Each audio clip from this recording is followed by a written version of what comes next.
how to get your Fortnite account back if you unlink it. So here's how it works. You want to go to the Epic Games website, click on sign in, and then first you will need to select the platform which you use to play. So for example, let's say that we are playing on the PlayStation Network.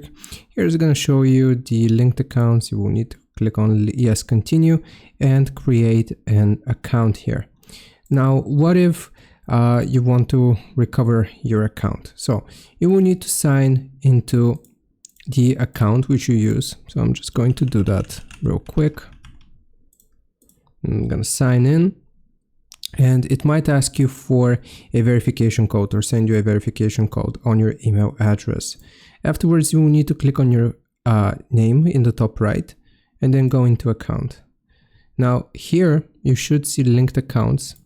You want to click on linked accounts, and then this is going to display all of your linked accounts. So PlayStation, Nintendo, Xbox, Steam, and you will need to first unlink the account, which is not your main one, from the platform. So here you will see unlink. You want to tick all of these boxes and just click on unlink.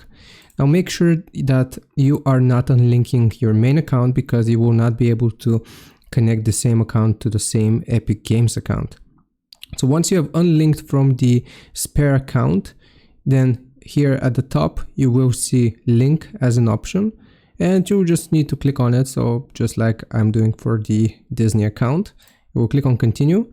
It's going to ask you to sign into the network which you are using. So for example, if you're using PlayStation, it's going to ask you to sign in, and afterwards that is going to link your account, and it's going to appear here, and your data will be available. So I hope this helps. Leave a like and sub. I'll see you next time.